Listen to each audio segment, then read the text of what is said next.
Frankie takes a pack of Luckies out of his sleeve, puts his drink down on the coffin, gets matches out, and lights up. For parties, and let's say a sit-down for more than 8, we'd use a caterer. There are a couple of nice Mexican dykes run a place that Tom likes. They catered the night we had Vivian Lee over and Laurence Olivier as well. The senoritas, now, they had never catered for movie stars before.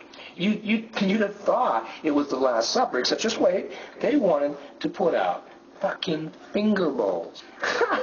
Finger bowls. And the guests were not 12 apostles by any means. 4 of them were dancers from something B. Lilly had on tour.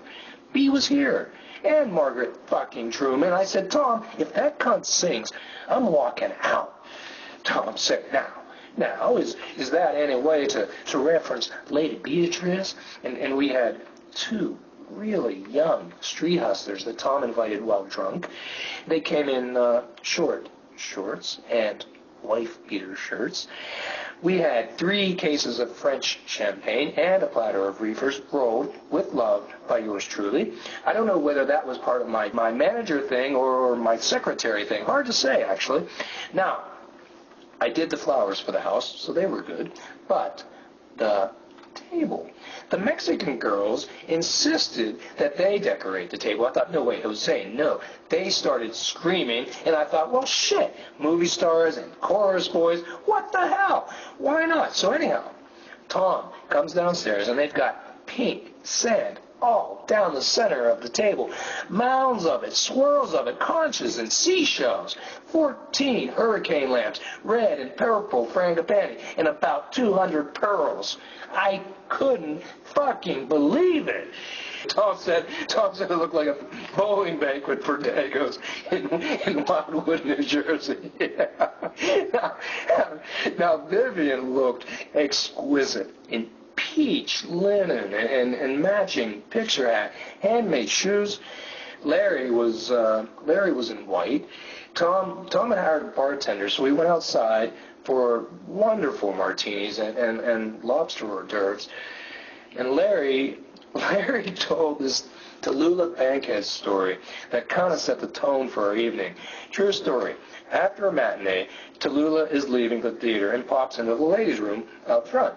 A fan of Tallulah's follows her into the next booth and said, "Oh, Miss Bankhead, I see everything you're in. I have scrapbooks of your photos, and I listen to you on the radio." And Tallulah says, "Oh, dear, that's so kind. Now, do you have any toilet paper over there in your booth?" And the lady says, "Well, no, Miss Bankhead, there isn't any here." And, "Oh," says Tallulah, "well, I wonder if I could trouble you for a tissue from your handbag." And the lady says, "I'll look." And she rummages around and says, "Oh, Miss Bankhead, I don't have any Kleenex either." And Tallulah says, "Well, do you have 2 5s for a 10, perhaps?" So later at the table, one of the chorus guys, a Jamaican named Calvin Christmas, ties his dinner napkin on his head as a kerchief.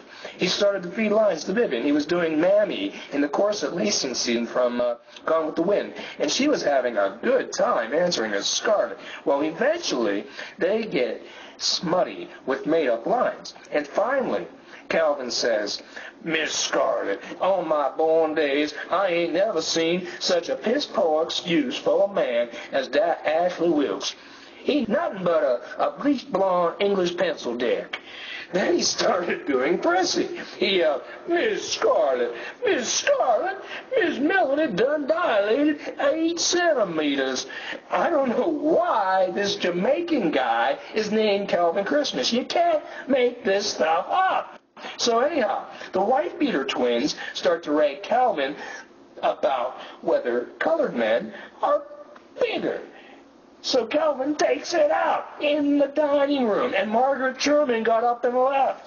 Tom laughed himself marooned. Tears were streaming down his face, and B. Lilly had to squeeze her snatch shut because she thought she was going to leak, and we had just had the chairs redone.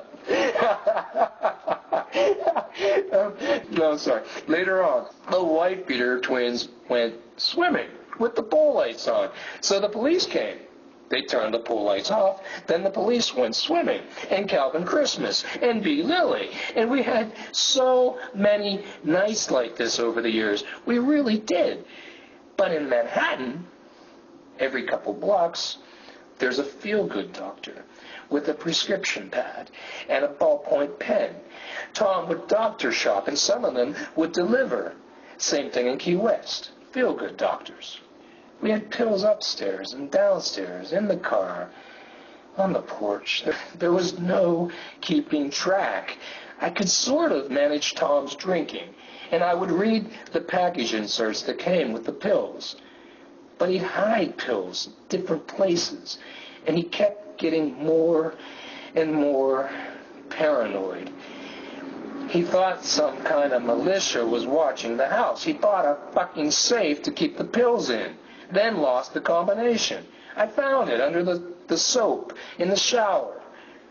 He started to think that I was stealing the pills, then wine, money. Meanwhile, I owned half the rights to the rose tattoo, so I didn't want or need anything. He just got crazier and crazier, and that's how it ended, okay? That was that. And now, if you'll excuse me, I have a big day tomorrow.